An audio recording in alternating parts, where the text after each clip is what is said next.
Itu yang sudah ditumbuk tadi digosok-gosok seperti itu Mbah ya. Oh, untuk mengeluarkan busa ternyata. Nah, busanya seperti diuyak seperti itu. Ini langsung sudah keluar busanya, Lur. Halo dulur, selamat pagi, selamat siang, dan selamat malam bagi yang menonton malam. Nah, kali ini saya sudah berada di atas pegunungan Pacitan. Nah, dalam penelusuran kali ini saya pengen mengetahui orang-orang zaman dulu itu ketika mencuci baju pakaian pada zaman dahulu kala sebelum adanya sabun mandi atau sabun cuci di zaman modern sekarang ini, orang-orang menggunakan buah lerak ya. Jadi di sini ada sebuah pohon yang namanya pohon lerak, dan di agak turun di bawah sana itu juga ada tempat untuk membuat sampo. Jadi orang-orang zaman dulu itu juga keramas ya sebelum munculnya sampo atau sabun di zaman modern. Namanya untuk sampo itu ada menggunakan pohon derundung namanya dulur ya. Jadi seperti apa bentuknya mungkin teman-teman sudah banyak yang penasaran atau mungkin banyak teman-teman yang sudah tahu. Oke, ikuti perjalanan saya bersama pegawai medsos.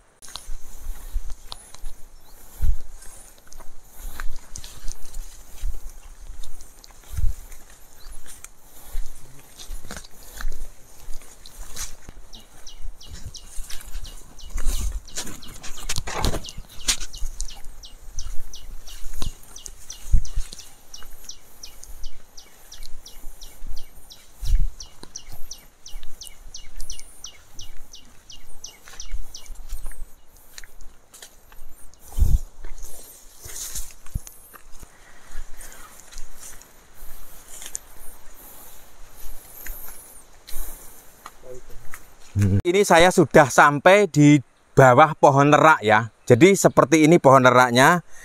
Saya ditemani warga dari Pacitan dulur ya. Nah, iki pohonnya Mbah. Ya. Berarti wong-wong zaman biyen lek arep umbah-umbah nyuci pakaian nggawe buah apa Mbah? Buah lerak iki ya. Buah lerak. Buah lerak. Nah, seperti ini daunnya lur, buah lerak. Nah, seperti ini dulur ya, namanya pohon lerak ya. Jadi orang-orang zaman dulu ketika belum munculnya adanya sabun di era-era orang zaman dulu kala, ini seperti ini daunnya ya. Buat teman-teman yang penasaran seperti apa daunnya karena pohonnya terlalu tinggi ya. Jadi seperti ini daun-daunnya, dan ini ada buahnya. Buahnya kecil-kecil seperti buah kelereng dulur ya.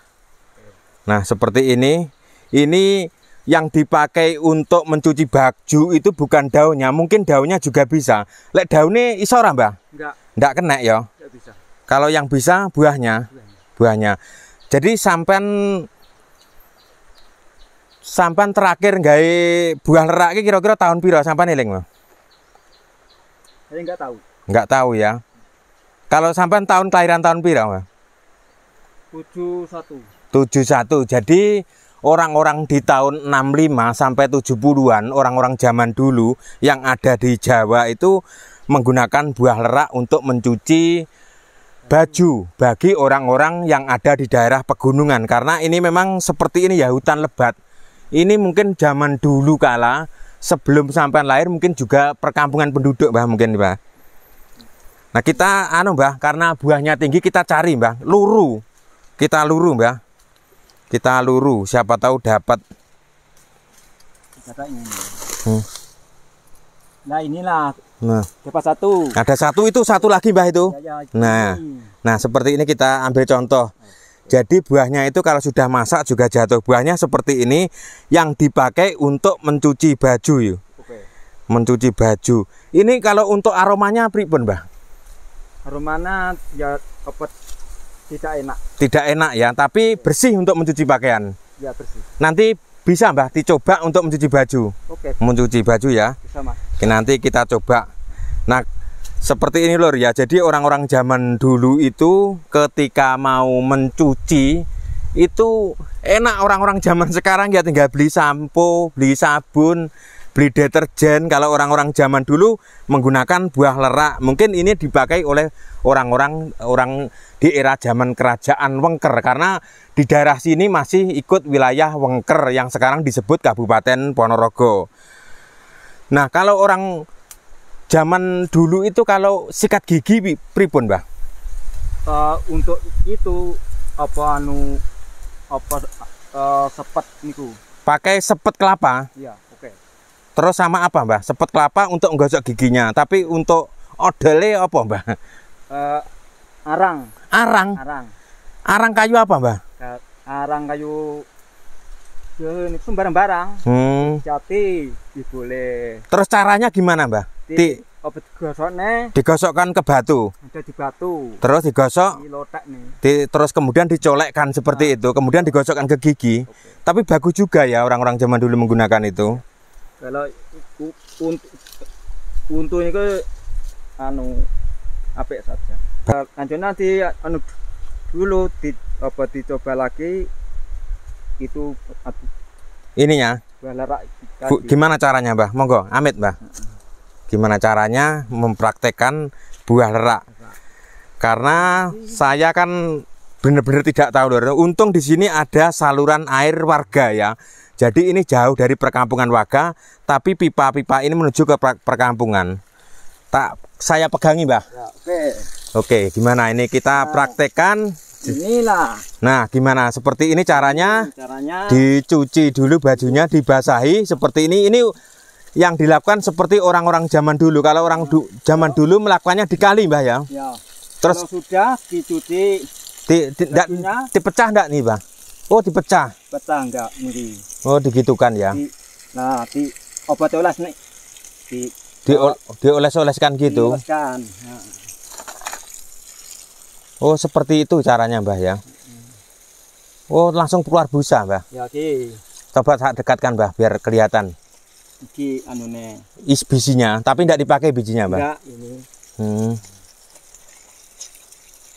Oh, keluar busa, dulur. Ya. Seperti ini. Bentar, airnya tak biar sampan ucek, Mbah. Jadi seperti ini orang-orang zaman dulu, dulur ya. Ketika mencuci baju sebelum adanya sabun, orang-orang zaman sekarang itu sudah enak. Tapi kalau orang-orang zaman dulu menggunakan yang namanya buah lerak, dipakai untuk mencuci baju. Nah, nah itu keluar busanya. Nah, dipres, Mbah, dipres. Oke, oh, ternyata apakah ini mungkin bisa dijadikan sabun kalau diolah? Ya bisa. Bisa ini. Nah, seperti itu keluar busa. Nah, kemudian langsung kita bilas. Ini yang masih banyak sekali busanya. Oh, bener banget, ternyata ini yang dipakai oleh orang-orang zaman kerajaan zaman dulu sebelum adanya sabun atau rakyat-rakyat kerajaan. Oh, inilah orang-orang Wengker zaman dulu, karena di sini di Pegunungan Pacitan ini masih bagian wilayah Wengker ya. Ini yang dipakai warga masyarakat orang-orang zaman dulu di daerah pegunungan. Mungkin berbeda orang-orang kota. Ya, ini masih banyak sekali, Mbah. Banyak. Udah ini. Udah. Ya. Nah, ternyata seperti itu. Kalau aromanya gimana, Mbah? Ya enggak enak. Enggak enak, tapi kalau sudah kering enak ya. Enak. Cuma waktu awal-awal ya, karena tidak ada campuran bahan kimia sama sekali. Nah, seperti itu, Lur. Ini buah lerak. Berarti dulu di sini adalah perkampungan penduduk di era zaman Wengker Majapahit. Ya. Kemungkinan besar seperti itu ya. Karena ini masih di dalam hutan belantara ya, di atas Pegunungan Pacitan. Nah, selanjutnya saya diajak keliling lagi masuk ke dalam hutan untuk mencari pohon drundung untuk dipakai sampo. Jadi samponya orang zaman dulu namanya pohon drundung. Bukan buahnya dan juga bukan daunnya, tapi pohonnya, Mbah. Pohon. Yo. Jadi yang dipakai pohonnya. Jadi di sini harus hati-hati ya, Lur. Karena ini daerah pegunungan. Sandalnya putus inilah. Duh, Putus. Ngeri. Ini diajak lagi untuk, karena saya itu penasaran banget, Mbah. Karena penasaran orang-orang zaman dulu itu menggunakan sampo dan sabunnya itu pakai apa. Dan untuk orang zaman dulu ketika sikat gigi ternyata menggunakan arang.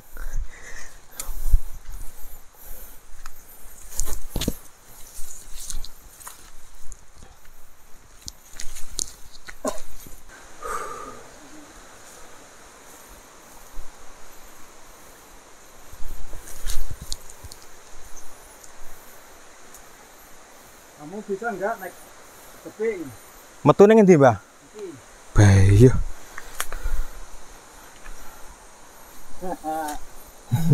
Malah ketawa-tawa loh.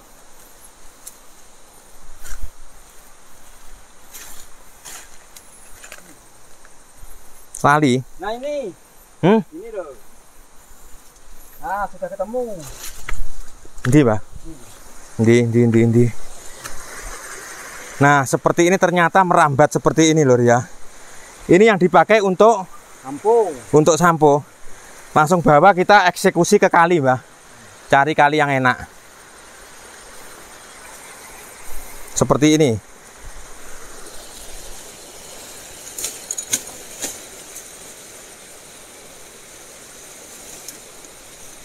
Ditandur neng desa urip, Mbah. Sampai ngetok Mbah ditandur neng desa wite. Tirah godhong tok dicoba untuk sampo. Gimana cara memakainya? Namanya pohon drundung. Pohon drundung ya. Tanaman drundungnya namanya, yang dipakai oleh orang-orang zaman dulu untuk keramas. Ini yang dipakai bukan daunnya, Mbah ya? Bukan.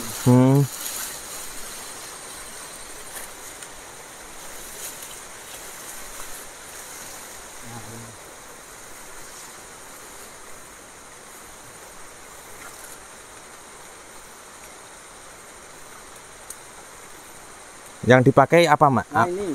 Sebentar, Mbah, tak dekatkan. Ini diambil caranya atau langsung ke kali ya, Mbah?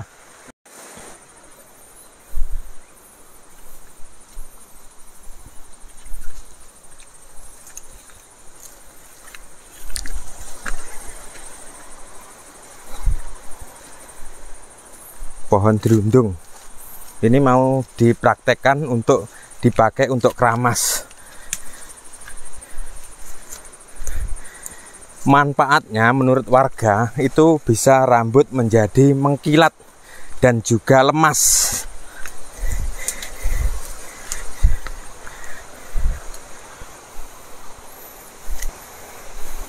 Pabrik sampo dan sabun menangis melihat ini.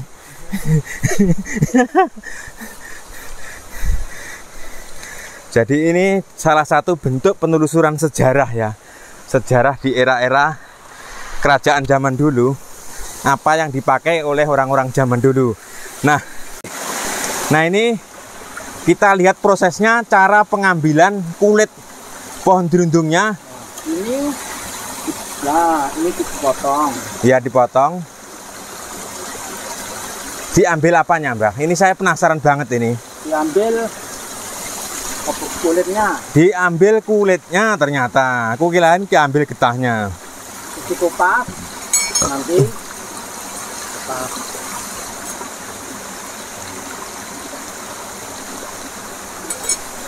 Oh, dikupas seperti itu, Mbah ya?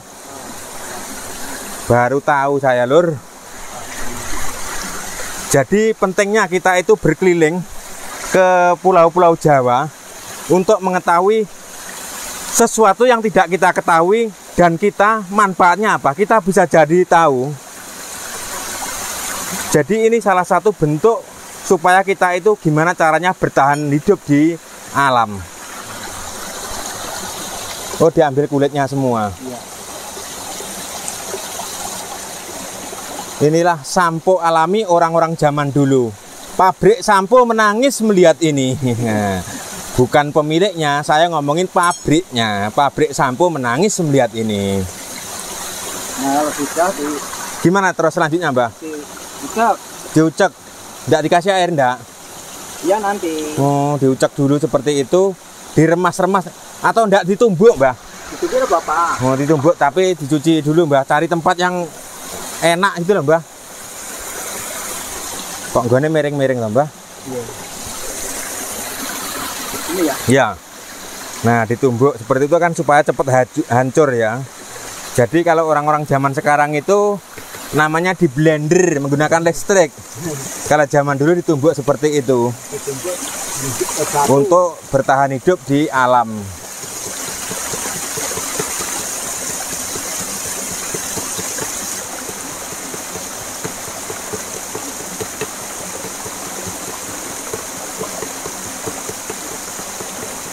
Nah, sudah. Sudah. Terus gimana lanjutan, Mbah? Langsung rambutnya Dibasahi. dibasahi.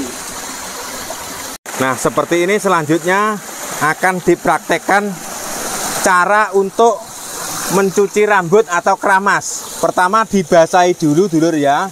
Nah, kita ikuti caranya orang-orang zaman dulu seperti ini. Terus selanjutnya kita ikuti ya. Itu yang sudah ditumbuk tadi digosok-gosok seperti itu, Mbah ya. Oh, untuk mengeluarkan busa ternyata. Nah, busanya seperti diuyak seperti itu. Ini langsung sudah keluar busanya, Lur. Ternyata sudah keluar busanya. Dan nanti kita tanya apa rasanya setelah menggunakan sampo alami dari hutan pegunungan yang ada di Jawa. Pohon delundung, Mbah. Gelundung apa delundung? Delundung. Nah, seperti itu setelah membilas. Ini bisa habis. Habis kalau sekali pakai, Mbah ya. Sekali pakai. Selanjutnya langsung dibilas, Lur. Nah, inilah.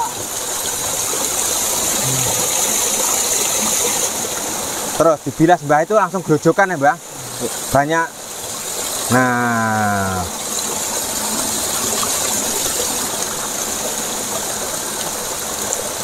Nah, seperti inilah orang-orang zaman dulu ketika keramas ya. Karena zaman dulu itu belum ada yang namanya sabun. Ini masih zaman dulu banget, zaman orang-orang Jawa masih apa-apa itu serba manual, apa-apa serba alam. Jadi apa-apa orang Jawa zaman dulu itu selalu tergantung sama alam. Nah, bisa. Terus rasanya piye, Mbah? Rasanya ya enak. Rasanya enak. Jadi di rambut itu bisa mengkilat, Lur. Ya. Bisa mengkilat. Nah, ini mungkin juga bisa dipakai untuk dikasih wangi-wangian sedikit, sudah enak ini ya. Cocok.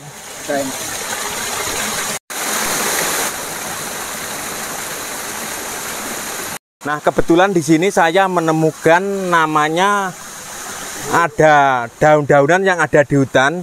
Kalau orang-orang daerah sini menyebutnya lombokan, tapi kalau tempat saya namanya godong siga mabur, Lur. Seperti ini daunnya ya. Kita teman-teman ya, coba lihat baik-baik seperti ini. Namanya godong siga mabur. Dan ini manfaatnya buat teman-teman yang suka camping-campingan atau suka berpetualangan atau naik ke gunung seperti itu. Ketika tidak membawa obat-obat di zaman modern, ini ada obat luka. Jadi ketika biasanya sudah mengeluarkan getih seperti itu, ini obat luka ini ditumbuk ya, ditumbuk atau dipamah ya, itu tergantung suka-suka teman-teman ya. Terus kemudian ditempelkan ke tempat luka. Setelah ditempelkan ke tempat luka, boleh diikat dan boleh tidak. Tujuannya apa? Untuk menghambat pengeluaran darah. Ini memang aneh tapi nyata seperti ini. Inilah manfaat sesuatu banyak yang ada di hutan. Namanya godong siga mabur, seperti luka bacok seperti itu. Ketika saya pamah, kemudian saya tempelkan ke teman saya yang terluka, itu langsung mampet darahnya. Setelah mampet, baru kemudian setelah turun dari gunung, terus dibawa ke dokter. Terus ada lagi lur ya, kalau di dalam hutan menemukan namanya serai ya. Serai itu yang biasa dipakai untuk masak. Jadi di dalam hutan itu pasti banyak sekali nyamuk. Jadi serai itu juga bisa dioleskan langsung atau bisa direbus dulu, diambil airnya, terus kemudian dioles-oleskan ke anggota badan kita supaya tidak digigit nyamuk. Itulah manfaatnya kita keliling-keliling ke hutan menelusuri apa yang dipakai orang-orang zaman dulu yang sekarang itu sudah ditinggalkan. Seperti ini juga daun gelundung. Gelundung apa belundung, Mbah? Gelundung. Gelundung. Gelundung ini yang panjang, ini panjangnya bisa berapa meter, Mbah? Sekitar 5 meter aja. Sekitar 5 meter ya. Kita 2 meter aja. dekatkan daunnya seperti ini dulur ya. Kalau teman-teman yang suka naik ke gunung, daunnya seperti ini. Nah, sudah jelas belum lur ya? Daunnya seperti ini. Dan ini bisa merambat, panjangnya bisa 5 meter lebih. Namanya daun gelundung yang dipakai untuk keramas orang-orang zaman dulu. Tapi orang sekarang sudah tidak menggunakan lagi karena sudah ada sampo modern, sabun modern, deterjen modern seperti itu ya. Kalau untuk wangi-wangian zaman orang-orang zaman dulu sudah tidak diragukan lagi menggunakan pohon cendana, pohon gaharu, seperti itulah. Sudah tidak asing lagi kalau untuk wangi-wangian. Tapi saya memang penasaran banget orang-orang zaman dulu keramasnya pakai apa. Saya mikirnya seperti itu lur ya. Ternyata menggunakan daun gelundung. Ini yang dipakai sebagian masyarakat yang ada di Jawa. Tidak semuanya orang yang ada di Jawa. Karena setiap wilayah itu punya daunan yang berbeda-beda yang dipakai untuk sampo atau untuk cuci baju. Mungkin di daerah Jawa Tengah juga ada lain pohon lain yang dipakai seperti itu. Tidak semua sama harus menggunakan ini. Cukup sekian lur konten saya. Jika ada salah penyebutan nama atau penyebutan sebuah sesuatu yang saya video, saya minta maaf yang sebesar-besarnya. Terima kasih, salam belusukan Nusantara. Kamu bisa enggak naik sini, teman-teman?